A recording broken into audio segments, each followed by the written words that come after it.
when I know that offense is taken, oh, I'm going balls in. Like I am balls deep, you know? Oh, sorry. As the Tongans say, Grete Gona. Grete Kona.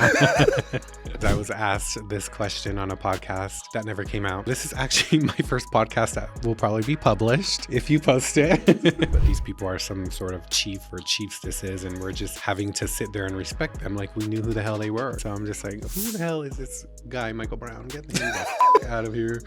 It was just 2024 that I started picking up the Bible to try to discredit it. You know, if you don't like change your mind after learning new information, I'm a little worried about you.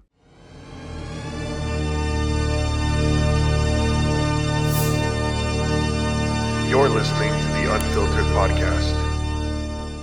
Welcome, everyone, to the Unfiltered Podcast. We've officially rebranded to just Unfiltered. Unfiltered Talk kind of it was a bit of a mouthful for the intro. But I have here my guest, Kona Faamoe. How are you doing today? I'm doing good. How are you? I'm doing very well. You are a lot taller in person, by the way. I said the same about you, too. I feel like we're the same height. How tall are you? I'm 6'4". Same. Yeah, so did you play a lot of sports growing up? I just played volleyball. Just Yeah, club, and that's pretty much it. Yeah, okay. I played volleyball my senior year of high school, just because it was my senior year. I was done with football. They didn't let me on the basketball team because I didn't play all 3 years. Yeah, nope, it was just volleyball for me. I wasn't really talented in anything else. Volleyball is already an amazing sport. I mean, playing that last year, and then my wife grew up being a volleyball player, like a lot of respect for volleyball players as athletes. Yeah, absolutely. I mean, we come from a big volleyball family and have some family members playing overseas pro, and we just absolutely love volleyball. Plus, we're all tall. You know, I feel like I come from a tall family. Like my nephew in junior high is already almost 6'4", and so he plays volleyball too now, which I love. Yeah, that's awesome. Well, and volleyball I feel like is a very family friendly sport. Yeah, fun to watch. Sometimes. Ooh, unless you're me, like sometimes at my nephew's games, I'm like, oh, after the game's over, I'm like, okay, I feel bad now. I'm like yelling at these people's kids, like, sub, get their ass out, and I'm like, oops, the dad was sitting right in front of me. Oh, that's so funny. Well, so I'm glad to have you here. Obviously, you and I have DM'd back and forth talking about some things that we agree on, maybe some things we don't agree on, but I just love the platform that you have. First of all, when you speak unapologetically, maybe that gets you in trouble sometimes, but absolutely. We're learning that this year. It's been a long start.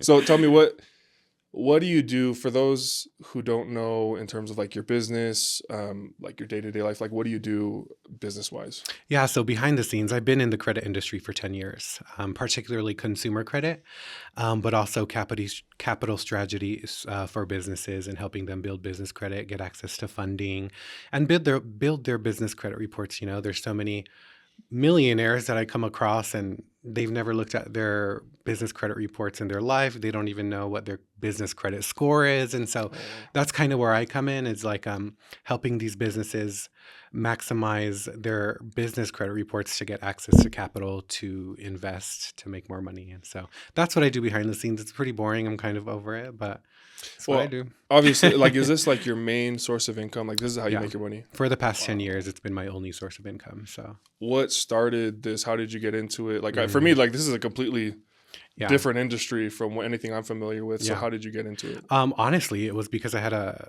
rebuild my own credit and my parents filed bankruptcy for me, like right when I turned 17 or 18, I forget, but I had a repossession. Plus I was going through some legal troubles with alcohol that led to that, you know? So I'm like, am I going to pay my court fines or am I going to keep my car? I'm like, fuck the car. So anyway, my parents filed for me at the time. I didn't even know what bankruptcy was, you know?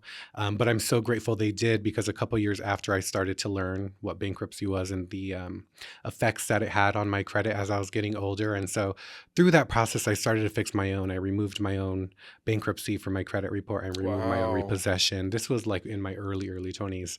And so I started to, do that for friends and family. And then I was like, okay, I can actually probably start a business. And so that's really how I got into it. That's how what I've realized. We go to Credit Con every year. I realize that most people that are in credit repair or the credit industry come from stories like that, from fixing their own hardships with credit, you know? So they have their own experience with having bad credit or credit repair. And absolutely. And in the beginning I was like, is that going to like totally discredit me?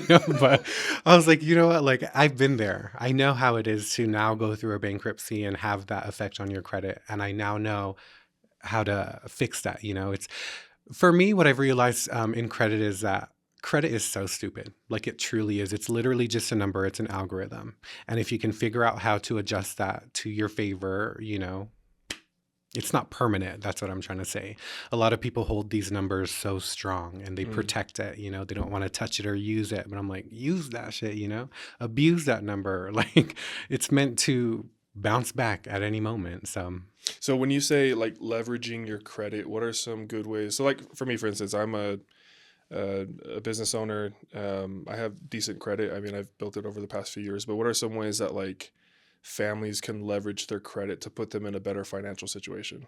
I think for me, credit is the bridge between a family that is struggling paycheck to paycheck and bigger goals of like starting a business or, just opening a business like that. And so if you're living paycheck to paycheck, you have these goals of starting a business, you have no capital in between. For me, that bridges credit.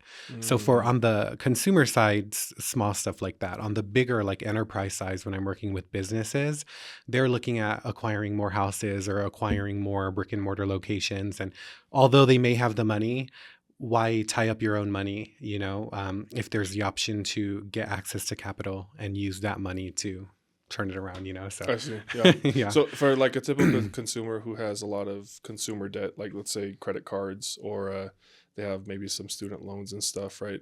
Are there some like what are some misconceptions that people are doing that is hurting them rather than helping them?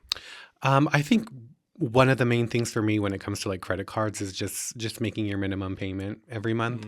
The goal is to utilize no more than, I want to say, 20% of your overall credit, limit. And so immediately, if you're using something on your credit card, pay it off the next day, pay it off the next night, And so some people might think, well, what's the point of using a credit card if I'm just going to pay it off the next day if I already have the money to do that? And it's really just building a strong credit report, and yeah, exactly. Leveraging it to get access to more. Oh, sorry, I keep touching this. Okay. Obviously, you don't want to get access to as many credit cards as you can if you don't have a plan for that, So it's really just, that's where people can get in trouble. That's where I got in trouble early on, is like being smart with that. Sure, you can get $100,000 credit card, but what is your purpose for it? Credit Kona. Okay. Oh, sorry. As the Tongans say, credit Kona. Credit Kona. Oh god, that was one of the funniest posts that I'd ever seen, because you'd clarified the pronunciation, guys. It's Kona, not Gona. Gona. It's funny because I come from a huge like Tongan community. Like that's pretty much my sphere of influence. So if there's this perception of me from Tongans that they feel like I always come for them, it's totally not my intention, but this is where my toxic trait is because unintentionally I'll say something sometimes that might turn people off or offend people. And I'm working on this, but when I know that offense is taken, I'm going balls in. Like I am balls deep, So I'm just going to keep going. I'm working on it, but well, there is a bit of a cultural subtext, right, or a context where, like, Polynesians, we tease each other. You know what I mean? And it's part of the humor. It's part of like the charm of Polynesians. You know what I mean? And a lot of people don't understand that. Yeah. One thing I've learned with the Tongan community and with like Tongan culture is like they can be very serious. Yeah. And you're not Tongan. You're Samoan. No, I'm a little bit Tongan. Okay, actually, hold on. My last ancestry DNA actually removed my Tongan and put Maori in there. Are you serious? So I'm actually part Maori somewhere. So it's like 2 or 3%. So, but I'm still very close with the Tongan community. I have Tongan best friends, and I really made an effort to try to learn more about their culture because I love my homies. You know what I mean? Yeah. So no, I'm not Tongan at all. But love the Tongan culture. Love the Polynesian culture in general. For sure, but some things here and there that need to be fixed. Oh, for sure, yeah. Don't get me started. Well, matter of fact, so and that was something because obviously, your audience is Polynesian. Your audience are people that come from minority demographics, right? Growing up Polynesian yourself and having that experience that you can speak on that most people can't. What are some things that you feel like need to be improved? And what are some things you want to keep? You know what is so funny is I was asked this question on a podcast that never came out. So yeah, this is actually my first podcast that will probably be published if you post it. But like I said, I absolutely love our culture. I think where I find some difficulties understanding is some of the traditions. Our culture is beautiful, but some of the traditions I feel like aren't very conducive. Is that the correct word? Yeah, yeah. Just going back to like my grandpa's funeral in Hawaii a couple years ago. I'm half Samoan, half white. I'm Samoan, white, and Hawaiian. Mm. And there's just some traditions with Samoan funerals that I just think are some bullshit, you know? And I don't want to say any names, but yeah, I feel like sometimes the traditions can just ruin the experience for people. It definitely ruined the experience for a lot of my family members because, you know, we weren't raised traditionally like that. And so to go to Hawaii and experience my grandpa's funeral in the way that it happened was it was a little shocking for me and, you know, some of my family. It was hard for me to hold my tongue through all of it. Yeah, But yeah. out of respect, I did. A lot Did of my best. a lot of deference to authority, a lot of deference Mm. to people in higher standings, Right. or And even people that you don't even know, you've never met in your life, but these people are some sort of chief or chiefstesses, and we're just having to sit there and respect them like we knew who the hell they were, you know? Yeah. And so I'm just like, who the hell is this guy, Michael Brown? Get me the fuck out of here. Like, anyway. No, I went to I emceed for my best friend at a Tongan wedding. Mm. And have you been to a Tongan wedding before? Yes. So you know then And funeral. holy cow. I mean, before it even started, right? Before we even got into the whole ceremony and all that, my best friend comes up to me. He's like, "Hey, there's going to be some dudes that are going to come up to you and ask for the mic. Don't give it to them." Mm. And I was like, gosh. Yeah. I was like, what do you mean? He's like, I'm the MC. I'm gonna hold the mic. He's like, Yeah. no. It's like these are my uncles. I've met them once or twice, maybe, but they're gonna try to grab the mic and they're gonna give this big old speech. It's gonna ruin the entire vibe. Don't give it to them. Yeah.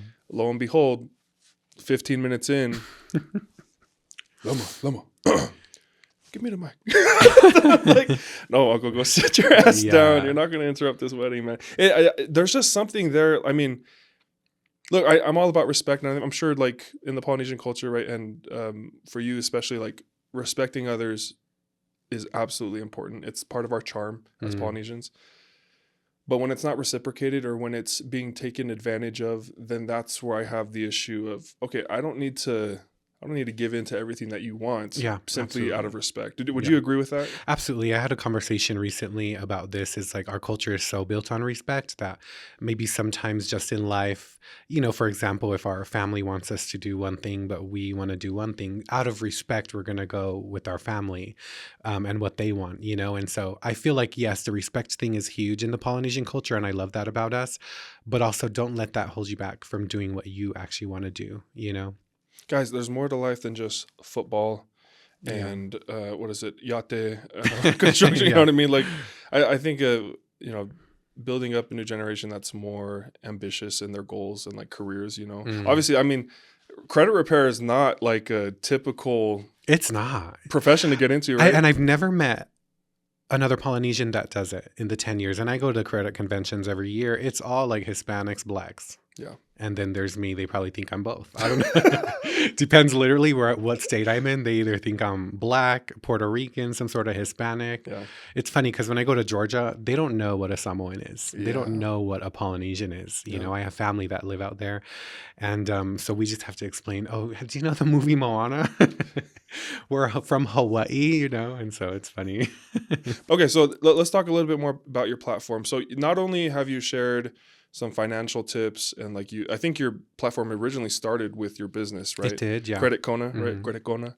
Credit going on. Credit Kona, my bad, yeah. But you also have posted a little bit of some Christian content. Mm. Share a little bit about your faith journey, where you stand in terms of like denomination, what your beliefs are right now. Yeah, that's an interesting question, you know, because this journey is really still new for me.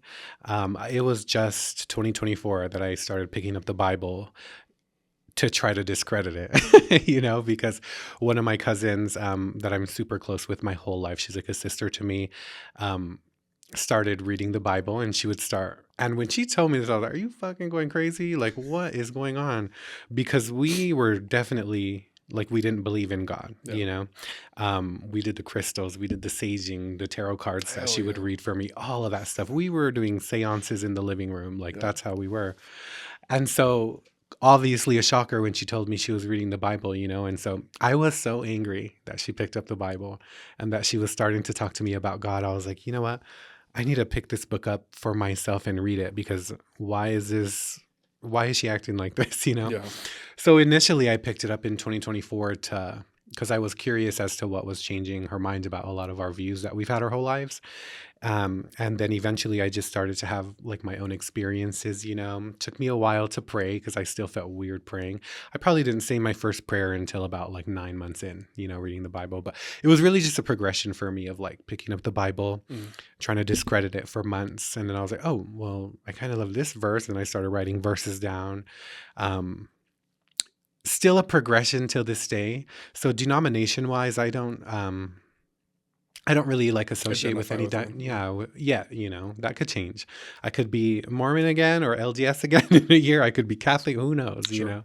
But right now I feel like I'm just on that spiritual journey still of finding truth in the way that I understand it. Yeah, absolutely. So Yeah. that amazing that it transformed from being maybe an antagonist of maybe not Christians as a whole, but I think you had mentioned like the Bible, you wanted to disprove it, right? Mhm. At what point did you see like it started to change? Like, was there a change in, I don't know, behaviors? Did you start to feel something? Like, what was the transformation like? Yeah, all of that. You know, there were little changes in my behaviors, the way that I was thinking. But it wasn't until this one prayer that I said in, I want to say late August of 2024, where it just like completely solidified to me that what I was reading and what I was feeling was real, you know. And it was a prayer I said at midnight. And prior to this, I would try to say prayers. I didn't really know how to pray, you know, though. But um, this prayer was different because I was not only praying for me, I was praying for my sister who is locked up. I was praying for my parents. I was praying for literally everybody. And something happened that was just like so insane during that prayer for me, that for me it was like, okay, this is not coincidence. This feeling that I was feeling of comfort and love and acceptance is a feeling that I've never felt before. And so ever since that day, everything just started to unfold for me. I went through a crazy phase early on of just like being very polarizing against, you know, No judgments here. how I grew up in the belief system. And um, I am just in such a different place when it comes to that now. And it's because I feel like I'm at peace with what I believe to be true. And so for me, there's no need anymore to defend and like do all that stuff. And so, but I'm still learning, of course. So Yeah. Well, and you seem to still use your platform for topics and issues that you feel like are still important, but I feel like there is a bit of a like a change or transformation in the way that you go about it now. I would Um, say I'm less reckless. Sure. Okay. For sure. A lot of people wrote me off early on in my journey, and you know, I can see why. I think I've been very public since I was 16 on social media, you know, like my journey has been public. And so although everybody goes through similar things like me, not everybody sees that. And so seeing that from another perspective or watching someone's journey go from this to that, I can see how it can come off. And so it's just one of the downsides, I guess, of being public. Yeah. No, that makes sense. It's Yeah. like all eyes are on you. Yeah, Any yeah. little mishap or mistake. I mean, unfortunately, my business partner has had to learn about that the hard way. Yeah. What were your thoughts on that? But obviously, you've met Tatai, and Tatai is like one of my best friends. Yeah. He's I wouldn't be in business with any other person just based off of the passion that he has. But you know, things happen, and it was a very public display of a very public mistake that he had. And you had shared some thoughts. Explain a little bit, kind of your thinking, having met Tatai and then seeing him on the grand stage. Yeah, well, going even back before we met in person, we've followed each other, obviously, and we were aware of each other. But I even told him this, like, I wasn't really a fan of him. But it was only, I realize now, because he represented something that I resented so much, and that was the faith that I grew up in. And The so LDS it was the LDS faith, yeah. okay. And it had nothing to do with him personally. It was really just because of that. And that's not exclusive to him. It was pretty much everybody that you know, represented that at the time. But meeting him in person, I tell everybody this, like I was like, dude, he's actually, I feel like a good person. Like I loved meeting him. He's really cool when he came on my podcast. And so, yeah, when that stuff went down, I didn't really know how to feel, you know. Obviously, it was just a little disappointing because it's like, oh, shit. Like so many people messaged me after that episode that I did with him, just saying like it kind of changed their perspective of him. Like they understand him a little better now, and then it's like boom, you know. But it sucks, you know, that some mistakes have been made public, and so I'm not judging, you know, but because I'm actually the last one to judge. So I agree. I think having gotten to know him the past few years, you know, the thing and the part of my frustration with media, social media, and with this online space is that there's only so much context you can give from a video. And especially with a video like that looks super bad. But like it just in general, let's say, you know, you and I post something that, you know, in the moment we felt was necessary to post on social media because it's standing up for a cause that we believe in, or maybe it's an emotional outlash at something upsetting to us. There's only so much context you can give to someone on the medium of social media, and people are going to make judgments harshly. Absolutely. And I agree with that, but I also want to preface that by saying ownership goes a long way. You know, like not to keep talking about that situation, but if that shit was me and there was video of me out there taking hats, I'd be like, hell yeah, I was trying to get some free merch and what, you know, like, so I do feel like there is, accountability is huge, and just own it, you know, like I am the number one person to always own my shit, you know, and most of that comes from I want to clock myself before somebody else clocks me. But yeah, if that was me, I'd be like, hell yeah, I took some hats and period. Who wants one? It's just the hats part, like I understood the video part, like the you know, the video amidst everything happening, but the hats part, I was like, there were free hats that they were throwing out to the crowd, and like he was gonna get one, you know. Yeah, I think it was just the circumstances. It was the circumstances. Did you see the video? I did. Oh, not of Tatai, but of the shoot. I did. God damn, I wish I never saw that. Yeah. You know, and so I think the disconnect for a lot of people came from, you saw that and then you ran there to take something. So I think that was the only, you know, thing that people found hard to accept. Stomach. Stomach. Yeah. And nonetheless happening to like, and I don't want to say an icon, because here's the thing. I'm not a huge fan of Charlie Kirk. I don't share a whole lot of, similar beliefs, except for the fact that we may have like some Judeo-Christian values. I was a fan, yeah. I did like him in high school, but I think one of the biggest things that I had issues with is that throughout my journey of becoming who I am and trying to be a more mature, not middle ground, but someone who seeks to understand other people, the worst thing you can do is shut down conversation. But I understand that in debate settings, you have to do that because that's what creates clicks and likes. Right. You know what I mean? And just like you said, context matters, you know? Context matters. A lot of these viral clips of him, there's no context. It's just the clip of what he said that was harsh, you know? But context matters in everything, in literally everything we do. So, yeah. No, I agree. And then now seeing how Turning Point has kind of handled this whole thing with Erica Kirk. It's insane, actually, right now. Like, I don't know. I don't really talk about politics, but fuck it. A lot of people are realizing that Trump is not who he thought he was. Yeah. Or who we thought he was. Not me specifically, but you know. And so it's been crazy to like watch all of that develop, because I feel like there's just so much happening in the world right now, politics wise, and I didn't even know the fucking Olympics were on. Like, that's how crazy. Did anybody know the Olympics was on right now? Hello, like there's just been, it's so polarizing right now in politics that I kind of try to like stay away, because even my journey in politics has been crazy too. Like I've been on both extreme sides, you know, literally, and so now I'm kind of chilling in the middle, just like watching the chaos. I enjoy being someone who is a bit more moderate.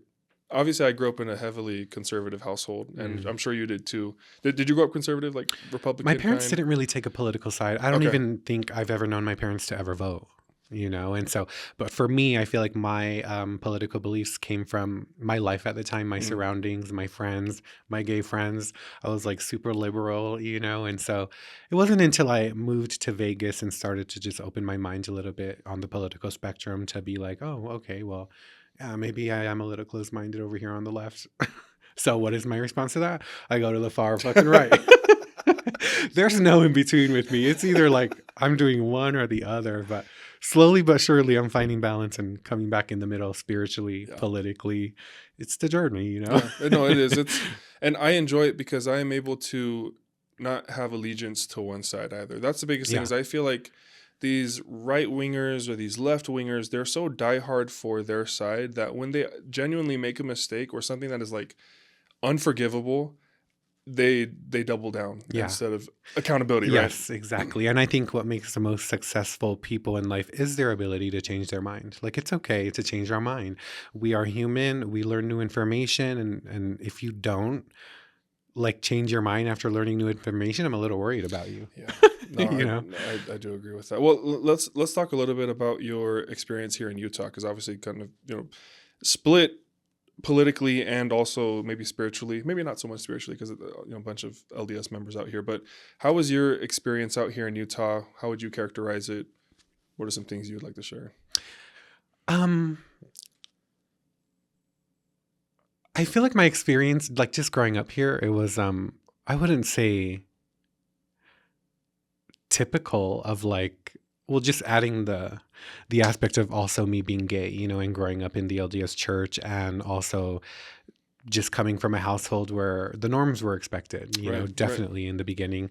We grew up very strong in the LDS church, probably until I was, it was until my sister came out before me. She's older than me. Well, she didn't really come out. She got caught by my mom. And so That's a hell of a way to announce. yeah. So I saw their reaction to that, and so I was always like afraid to like tell them, oh my God, well, I am too, But it wasn't until I was probably like 15 or 16 that my parents just like stopped going to church. And so my experience really was based around me growing up in the faith, and so at the time, and I say this all the time, like it wasn't a very friendly place for people like me, and I understand and acknowledge now that it's come a long way. Like literally I look at the church now and I'm like, that's not even the church I got. And I love that for people now. But then like going back to what you said, it's like the discrediting of somebody else's experience of the church 10, 15, 20 years ago is what is a little gross to me. It's like, let's not forget how far the church has come, like I can acknowledge and see how more open the church is now, but that's not the church I got. I've never been in this church, Yeah. Well, and then along with that, I think also our parents and the generation that they came from held on to a lot of the most toxic beliefs and dogmas that they grew up in the church, that it was hard for them to let go of it when it came time to do so. Yes, because both of my parents grew up also in the faith too. So yes, maybe some of the traditions that they practiced at the time that weren't necessarily in doctrine, but that were practiced, they for sure like held on to. But I feel like that's one of the great things that I appreciate about the church right now is their ability to separate themselves from traditions that were probably just made up by members and not really in doctrine, Yeah. But, because of that experience and the church that I was introduced to growing up, I feel like it was all meant to happen for me in the way where my spirituality is now. And so, yeah, but growing up, I feel like I had a pretty good childhood. We grew up middle-class family. Parents pretty much gave us everything we wanted, which, yeah, so I have no complaints with that. It was mostly just around who I was at the time and the faith that I grew up in. I feel like led to a lot of my mental downfalls.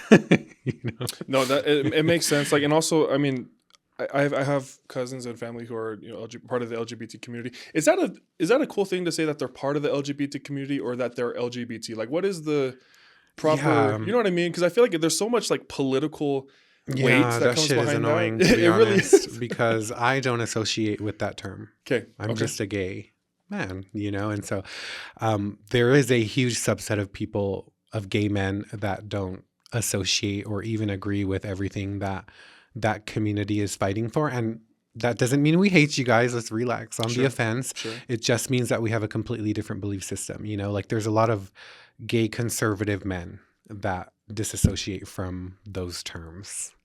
So there's a conversation being had right now that a lot of gay and lesbian members or people, they feel like, I don't know where you stand on this, but they feel like the trans ideology and community kind of snuck in there and then not hijacked, but they kind of piggybacked on and then ultimately. What are your thoughts on those issues? Exactly that. Yeah, I mean, I have trans friends. Again, I love them. But there's just some differences. Like the trans, I'm like, let me not get canceled by my trans friends. The trans movement is, and they would argue that the rights are sort of the same what they're fighting for, but in my opinion, they're different. You know, like we're not fighting for. Okay, I don't know how to say this. It's okay. If there's a, you can say it, and then as you refine the ways you want to say it, that completely fine. I can do some editing. Gay rights and trans rights are just a little different, Not the you same. know. I guess like mentally you can say, well, they're the same. We're fighting for equality, but yes, exactly like you said, they're. I just feel like everything that gay people were fighting for years, like you said, has just been hijacked by.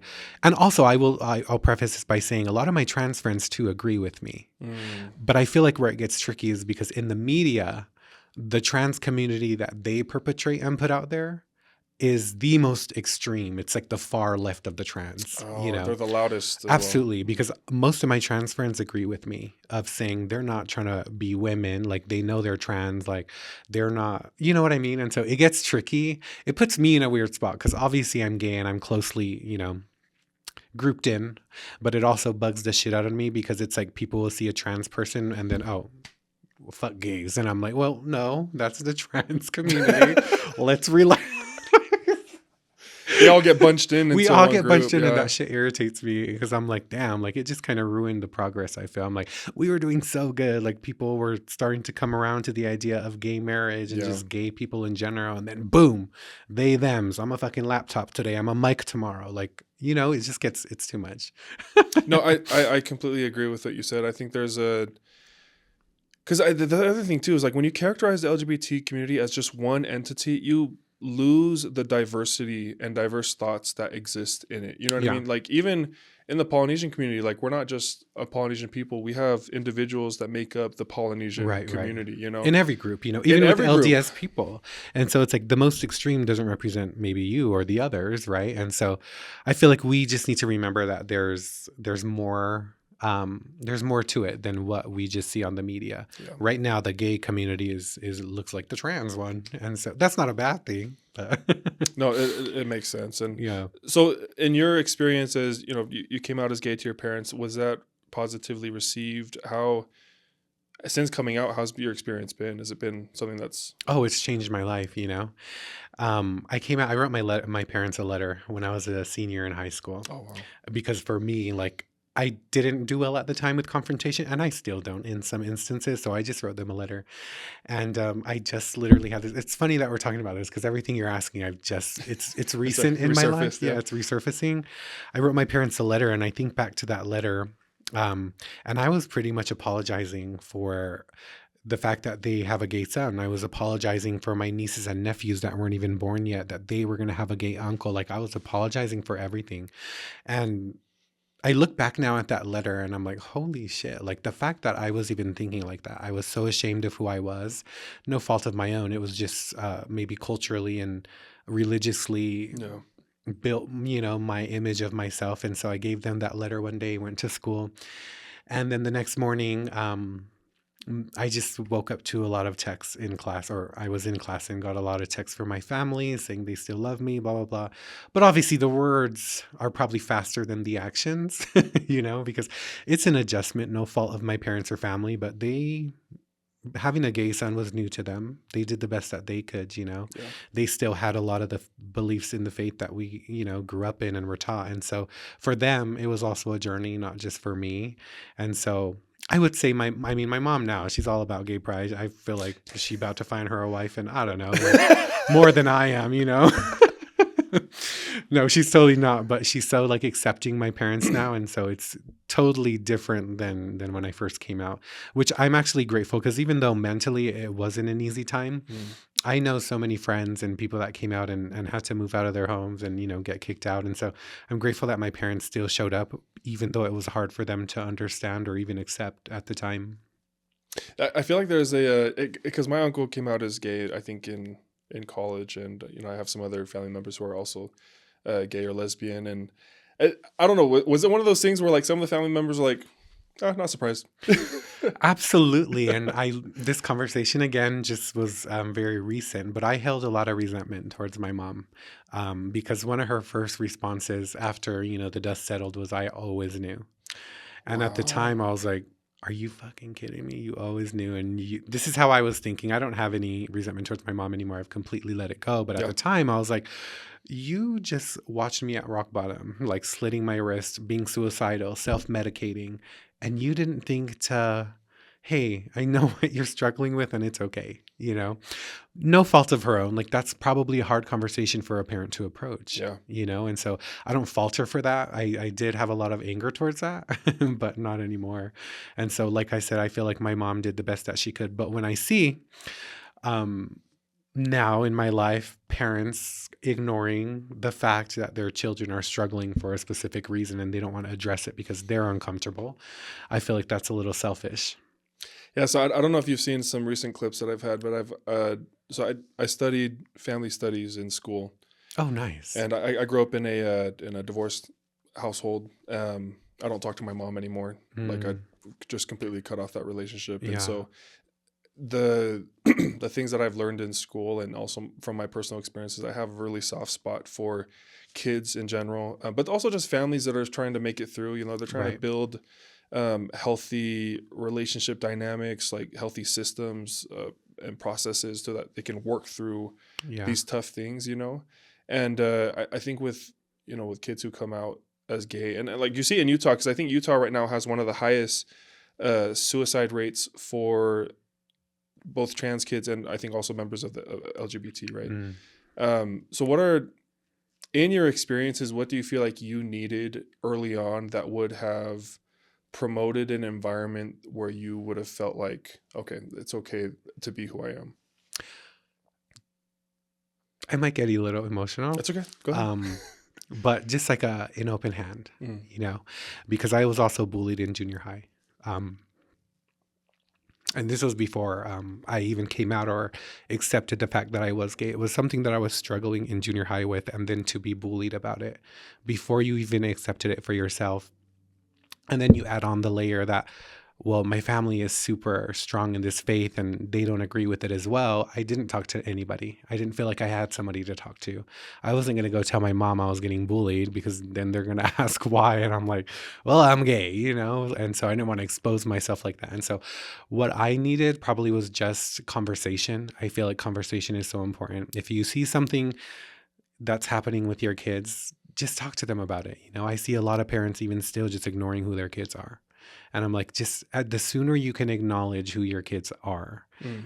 the better for the relationship, for your kid, for everyone. And so, yeah, but also, I can see how that conversation can be scary, especially if you have a belief system where it's not necessarily accepted. Mm. That adds another layer of why parents probably don't want to, open up to their kids that way. But probably just an open hand and an open ear.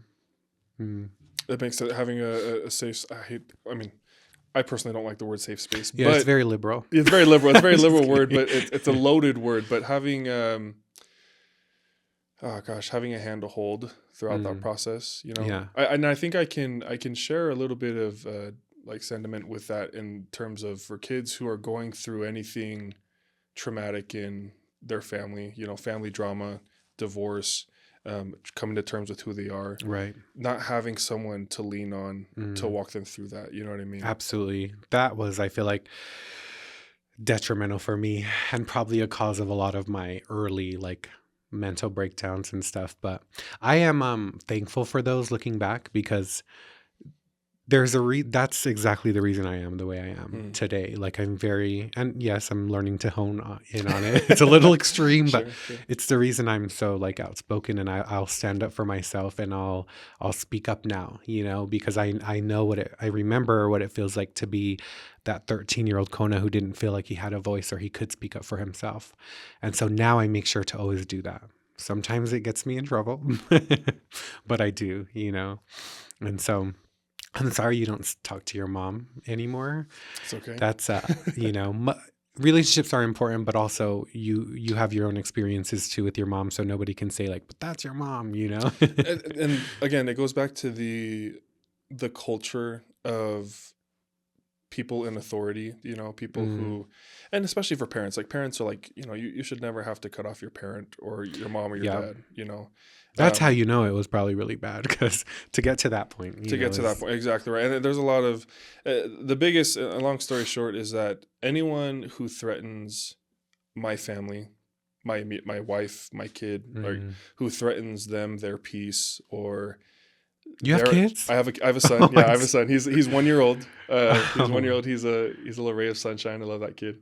Um, but ultimately, it came to a point where I realized that I was married at the time. I was married at the time, and my mom had come after my wife, and it was one of those things where you talk to my wife like that again, I like, you know, yeah. not gonna let my hands fly on my mom, but Right, it's maybe. I'm gonna Just kidding. end, I'm gonna end, make sure that never happens again. No, good for you, for ending that cycle and Yeah, not passing that down to your own family. I feel like that's a lot of people should do that, a little more. yeah. There's no need to like, and maybe this is something that I feel strongly about because of my own experiences, and maybe you resonate with this, but there's no need to hold on to toxicity and to the feeling of like discomfort. Like, I'm sure you know what it's like to be uncomfortable in a space because you know that other person is not looking out for you. Mm, You know what I yeah, mean? absolutely. You know that they're not looking out for your best interest. They're not concerned about how you feel. They simply just want to be right. Yeah, You know what I mean? yeah. And they're not about what is right. Right, right. And I don't feel like it's acceptable to make yourself uncomfortable for the comfort of others. Yes, perfect. That was perfectly said. Yeah. So yeah, long story short, that my wife and my son are going to come before anything, and ultimately, and I'm sure this will be true for you when you find a partner that you can walk through life with. Like, you're just going to protect them with everything you have. Yeah.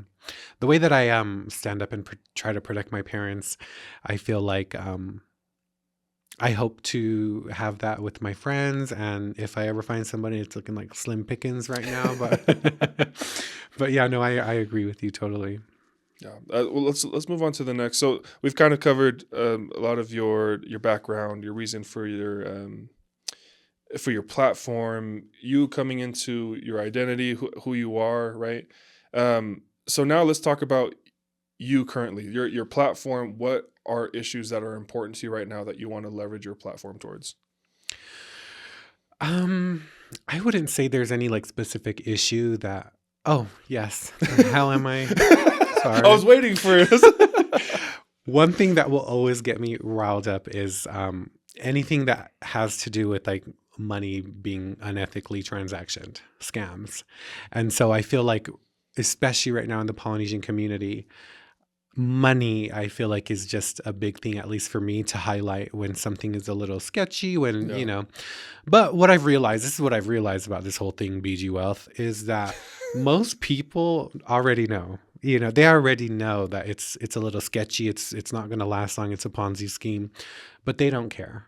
They're going to get what they want or get what they can while they can out of Yeah. it. I've heard so many people tell me that, and even that sentiment alone just like bugs the shit out of me, because I've seen the reason why I feel like I'm so outspoken against scams or anything that has to do with money is because I witnessed my ex's mom commit suicide.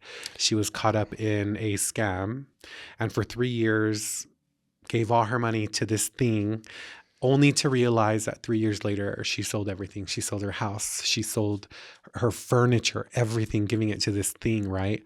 And so I've seen the most extreme example of what happens when these things collapse, and it will. And so maybe that's why I'm so outspoken. And I, even in my business, try to do things ethically and Yeah. stuff like that, Of because I'm like, course. I never want to be the downfall of somebody else. So when people say to me that they're aware, they're just gonna get what they can while they can out of it, it bugs me, because that is pretty much saying like, I don't care if somebody else below me loses everything, I'm benefiting.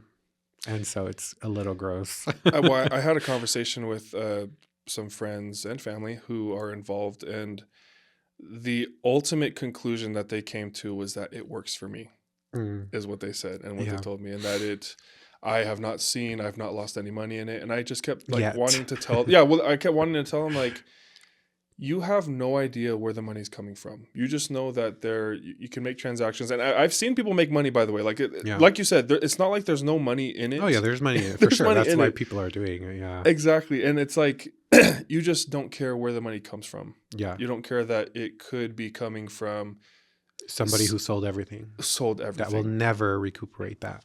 Exactly. And I just feel like there's so many red flags too. I mean, you shared a little bit with like the AI, the AI professor and all this stuff. And Yeah. you're just like, how can you be a part of this and look at this and think, well, Yeah, this might be a hot take, but do you feel like a lot of this shit comes from the Tongan community? I feel like it is always Tongans. I love you, I swear, but I feel like it's always the damn Fa who's introducing this bullshit to the Polynesian community, and I'm like,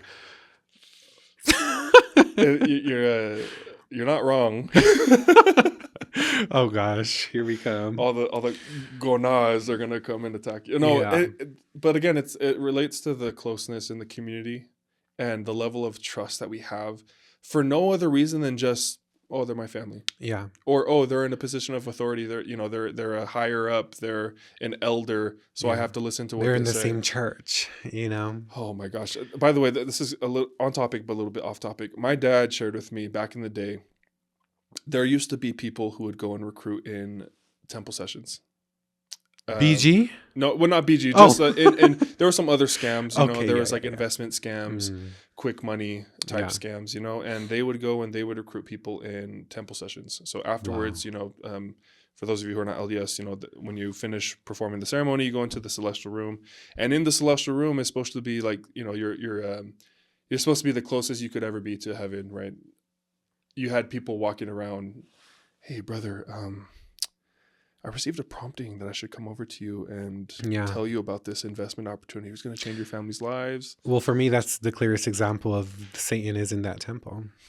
And so it's just a lot of it is community based as well, because it's like, sorry, everybody I know that's in BG is LDS. And so I know it has a lot to do with the influence of that safety of like, oh, they're doing it. The we're trust, the trust that sometimes the blind trust that we have, you know? And so that's unfortunate. That is, yeah. So I just stopped speaking out about BG wealth because, you know, how do I say this legally? Investigations are happening, and so I didn't want to tip anyone off. Yeah. You know, and so, but yeah, it'll collapse, and so cash out while you can. That's the thing. Like we have to learn from the past, right? Like look Yeah. at examples of other people and schemes and scams that we've had here in Utah who are now sitting in prison. Like when are we going to learn? And so for me, it comes down. The core of this is the love of money. You know, people are putting aside what they feel in their heart is right for their love of money, and the Bible speaks about that clearly. What are some things to look out for? If we could, you know, cut this up into a reel and warn people, what are some things to look out for to know this is a scam? Yeah.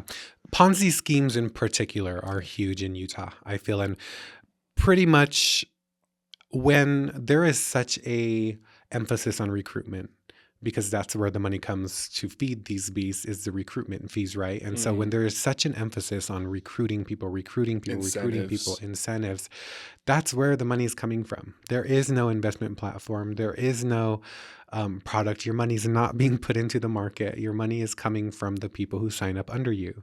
And so just some red flags. I mean, these red flags have been around for years, you know. It's like, when are we going to learn? Just the presentations of like the unrealistic return on investments, and oh, I'm going to have $2 million in 2 years. Like I've had people tell me that, you know, like I'll have $2 million in 2 years, and I'm like, the hell you won't, you know. And so just the unrealistic returns, the encouragement to recruit, the structure of the business, you know, and so many people would try to justify, well, everything is a pyramid and blah, blah, blah. I'm like, okay, never in my life, and I've been alive for 32 years, have I met a millionaire from a, you know what I mean? And so Thousandaire, maybe. hundredaire, yeah. Hundredaire. But never have I met a millionaire or someone successful from a Ponzi scheme. They're sitting their ass in jail, so period. By the way, you know, for those who were in the Alpha Influence circle and scam, are you familiar with them at all? Yeah. So did you have family members, anyone that was involved in it? Actually, yes, I've had family members who sent 40,000, 60,000, 80,000 to this thing that, yes, I tried to warn them, as well. But at the end of the day, what my lesson in all of this is, it's not my job to save people, or at least try to. I can warn people for sure, but at the end of the day, people are going to do what they want and put their blinders on and ignore all the red flags. And at the end of the day, that's their choice. And so, but yes, I've had family lose tens of thousands of dollars in that, which is was tricky for me because I was starting to become friends with a few of the people, The members. yes. And so it was like I never like publicly spoke out against it, and like made videos because I'm like, shit, well, like some of these people are kind of friends, but my family, But anyway, after that shit collapsed, I'm like, hey, I'm gonna speak out. I don't care who is, in it. But it's funny because I reached out to somebody in Alpha maybe last year when I started my podcast, because we were starting to build like a friendship and stuff. Polynesian? Yeah. Okay, I know it is. And just like asked like if he would be open to coming on my podcast. And like I was like, I know I haven't been your biggest supporter, and I've spoken out against all this, but I would love for you to come on my podcast and just have a conversation. And so stupid of me to ask that at the time, because of course he was not going to come on. Did he respond? He deleted me. So I think the very same person. So actually, it was based off of a post that you had sent or you had made, and I reposted. This was like I think like a year and a half ago. I would think. I reposted and mentioned him by name and said, "Hey, do you have anything to say?" He DM'd me. And then he said, "Hey, always open to talk. Let me know." We DM back and forth, and I said, "Hey, so how do you justify stealing thousands of dollars from people? Like, what was your justification for it? How do you feel about all this?" You know what this fool told me? What?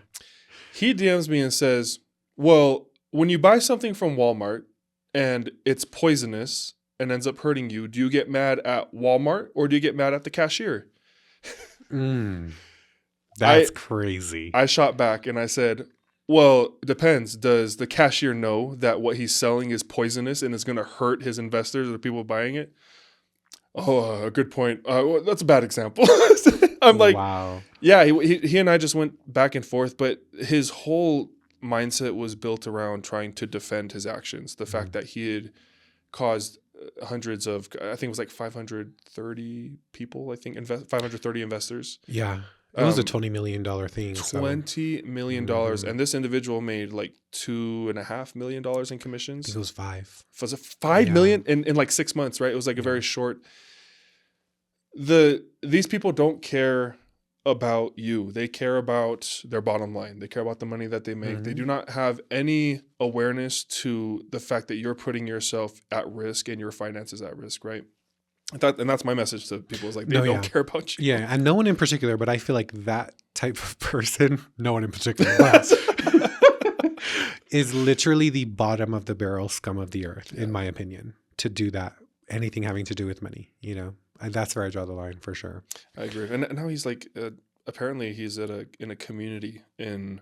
So the punishment that they got, right? I think the head honcho, the bull, whatever his name is, tacky bitch. He's actually in jail. But then like the agents or the salesmen, they have to pay the money back, and then they're also in these communities where it's basically a gated community.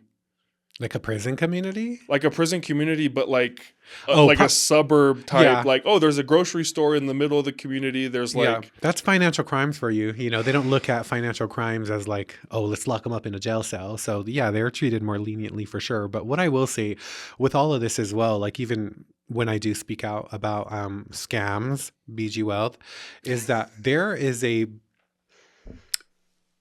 small community of Polynesians that label me as like being negative and just being a Debbie Downer, and will relate these things to actual business experiences and practices, And so, yes, there were some, realtors that spoke out against me when I was speaking out against that whole thing of like, you're just being a Debbie Downer and being negative. Everyone makes mistakes in businesses. And I just want to say there's a huge difference between making mistakes in businesses and scamming people.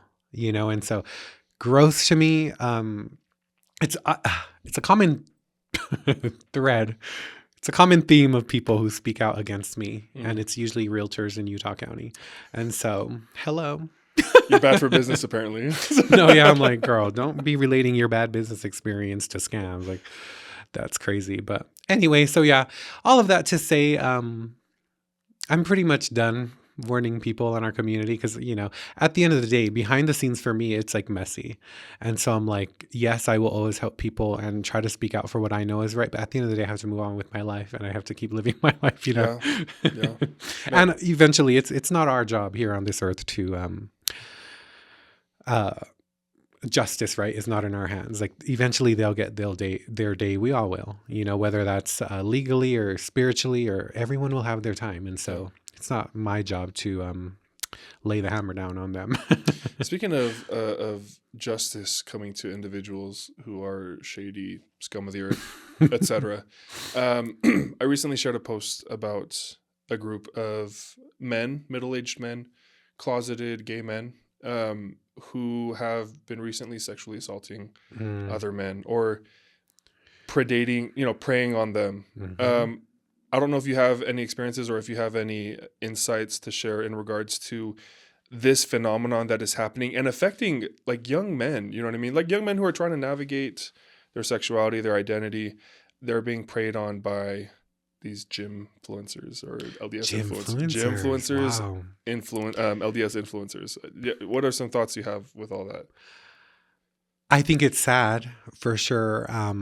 Because I feel like a lot of it comes from, maybe I don't want to speak for them, but and totally not justifying their nasty actions, but I think a lot of it comes from them feeling like they can't just truly be themselves and come out, and for whatever reason, religiously, maybe they're married with kids already, so they act upon their sexual fantasies or wants or desires with men in a lot of the times unethical ways because they have to hide it, and so I've definitely had my experiences for sure.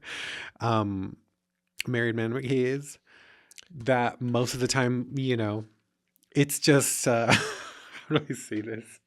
Rewind, reset. But no, I think it's sad, but I think a lot of it has to do, I just feel like if there was not such a huge, faith influence or stigma or cultural influence around a certain being gay, like that's when you start to hide it and do some crazy shit and try to itch your scratches in crazy ways with other men or maybe underage men, and so, but I can spot a predator from a mile away, literally just from their actions and from the way they speak. Groomers is what I'll call them. Yeah, for sure. And so, yes, groomers are very prevalent in our community. I feel like sexual assault is also. I just had a conversation with a 16-year therapist, and very prevalent in our communities. And it's sad that we don't talk about it much, but I can also understand why we don't. But what are their names?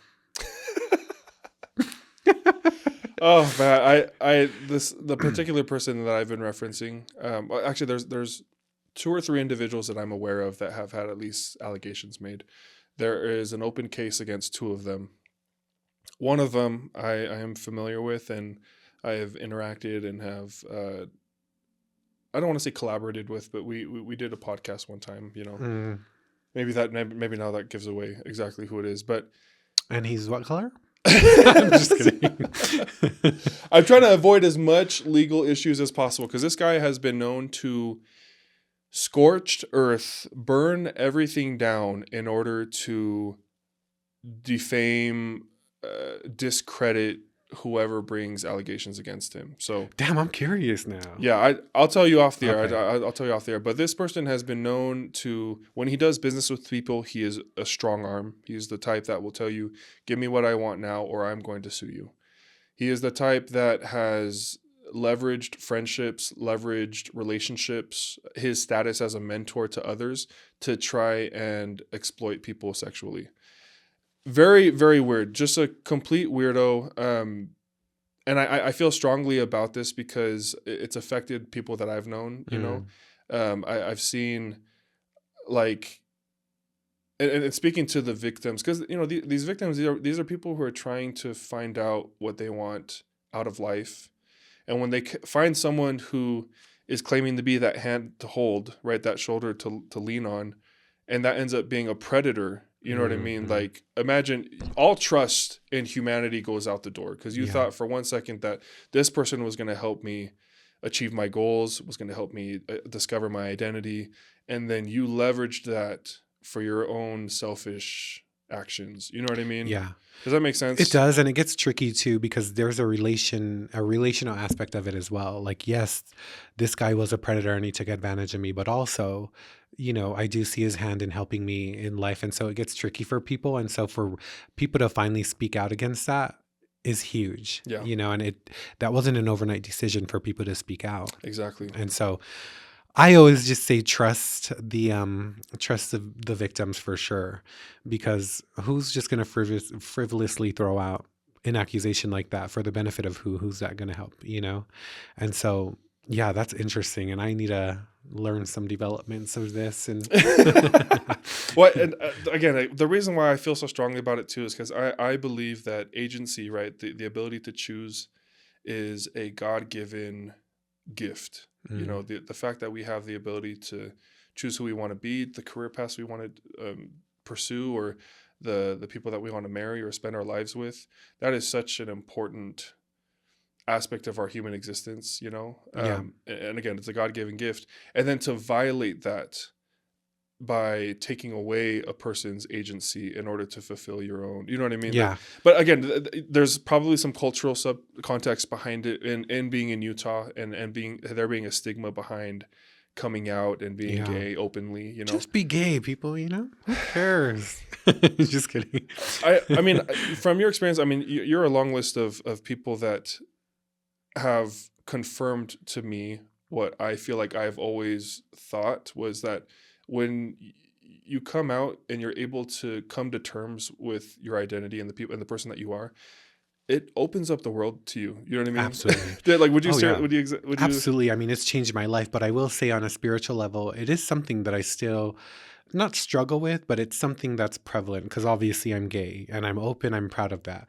But also, I read the Christian? Bible, Yeah. and so it's like, how do I navigate this and still, and so I always just take it back to my experience. And I will say there was a short time, like early on in my journey, where the lust went away. The lusting for sexually another man went away.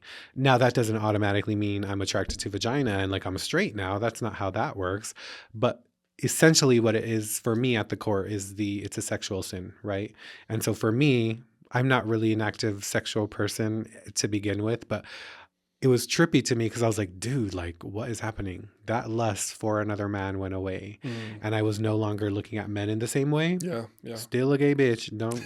And I always want to make sure that I make that point, right? Right. Because there is a subset of former gay men who turn to God and they now believe that they're straight, which I believe is a delusion.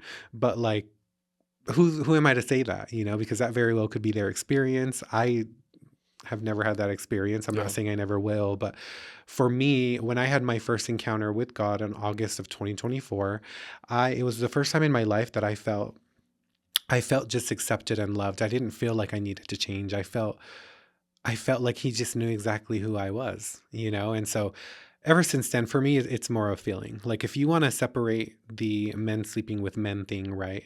And then the sexuality thing is different. The Bible clearly says, men sleeping with men. It doesn't say Mm. being gay, Yeah. right? And so for me, I try to separate that because um, for me, that's like context for me, right? And so it just gets tricky for me because people will just read that, Bible verse and be like, oh, gay people are going to hell. Well, let's take a step back. It didn't say that, Mm. and so I don't know. No, it makes sense. Like, and this is speaking to, oh gosh, I want to be careful with my words here. Christians, Let's get canceled together. let's do it. Just Let's kidding. dive in. Christians are not exempt. They're not exceptions to the fact of holding on to dogmas that have Mm. been passed down from generation to generation, simply out of tradition and out of obligation, rather than because that's actually true, or that's Right, actually, right. you know what I mean? And the treatment of LGBT members and individuals, I feel like, is a long list, or a part of the long list of things that have happened there. Because now it's like anything that disagrees with my worldview, my theology, demonic. Yeah. Demonic. I was a little there in the beginning for sure. I said some crazy things early on, about that. And so I was there for Yeah. sure. But have you heard of spiritual psychosis? I haven't. Spiritual psychosis is very close to schizophrenia, but with a religious twang to it. So rather than just hearing voices, it's God speaking to people. Oh my gosh. And so maybe I was a little bit on that spiritual psychosis spectrum early on, saying crazy shit about God told me this, bitch, it's demonic. But it's kind of scary because I see it prevalent now, of like people telling me things like, oh, God told me to tell you this and all this stuff, which I'm not really a fan of. And so I don't want to be like, well, bitch, I think you might have spiritual psychosis, because who's to say that's not God telling her that, So it gets tricky, because where do we draw the line of like, oh no, I think you're batshit crazy, and like, oh, that probably might be God speaking to you, you know? Like a genuine prompting. Yeah, exactly. But I will just say that I feel like at the end of the day, God can speak to all of us, and we, we have discernment. And so at least for me, I know that when somebody's giving me a message from God, I'm first going to take my answer from him first into consideration before I'll take anybody else's.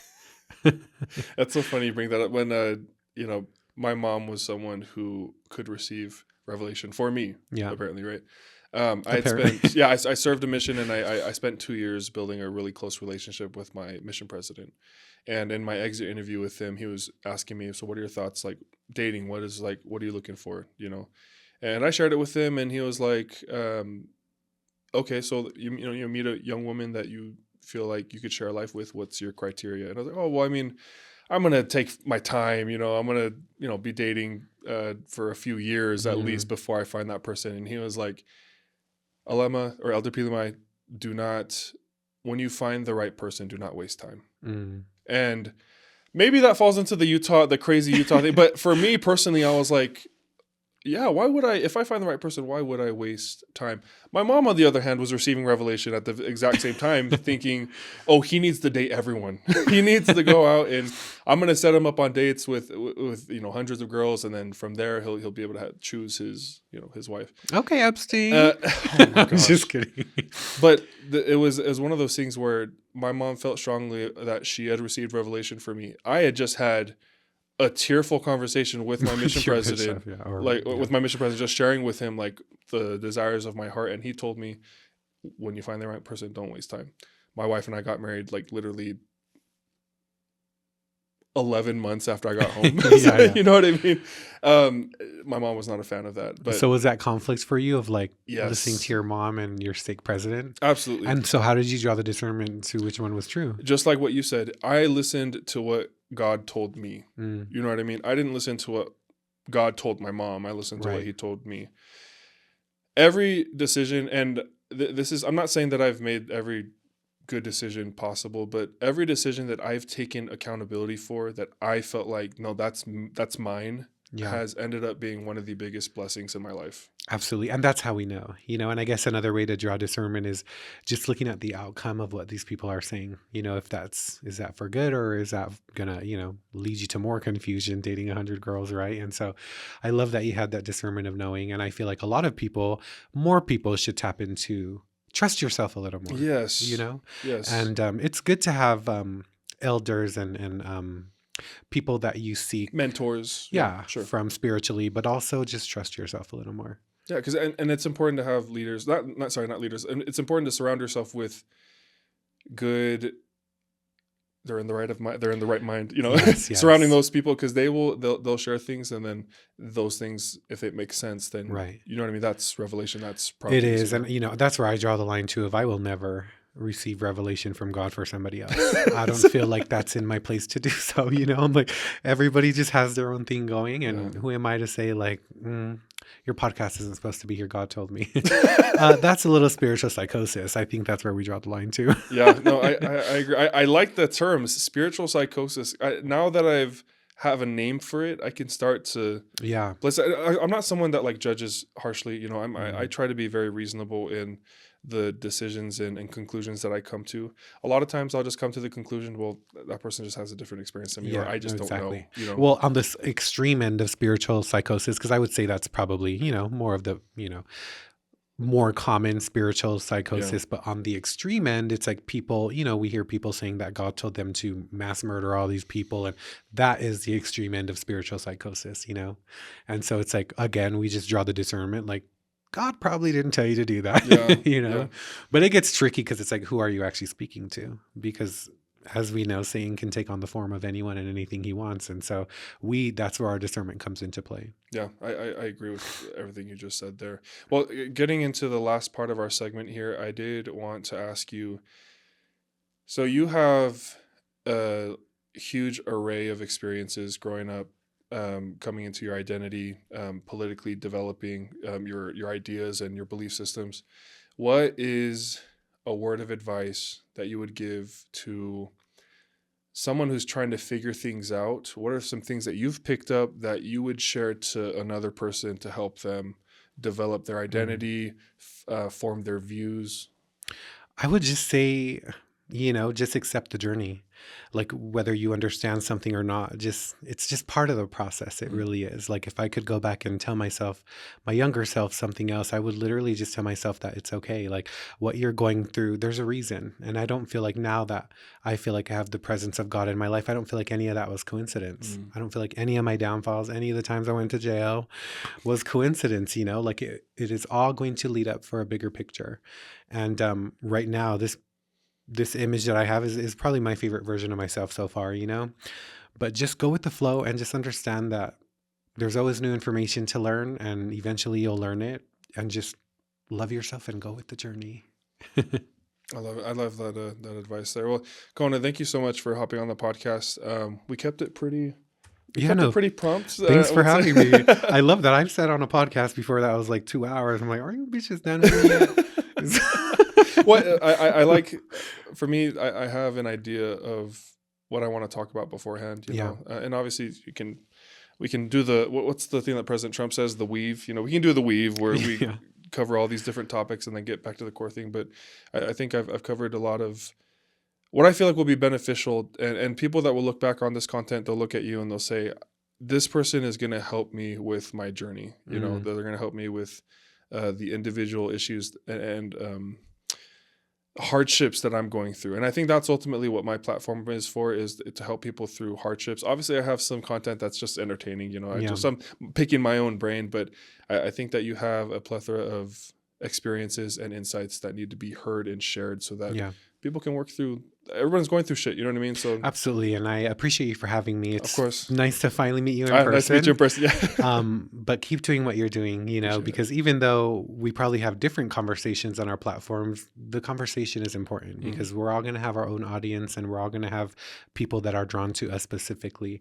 And I feel like, just last thing I'll say about this is that I feel like everyone has their roles, right? Like people who relate to me, might not relate to you, and people who relate to you might not relate to me, but it's just like, I feel like God has given us each of our individual roles. You're not supposed to maybe reach all the people that I'm supposed to, and vice versa. And so for me, I feel like it's a very specific type of person, you know, but at the end of the day, we all have our roles that's for the greater goodness of God. And I feel like we should both keep pursuing that. Yeah, I love it. Thank you again for your time. Thank you for sharing your insights. Guys, this is the Unfiltered Podcast episode, Who Cares? But we thank you all for tuning in. If you guys are interested and like this episode that we put together with Kona, please leave a comment down below. Like the video. It helps us a bunch. So we love you all. Thank you so much. Bye.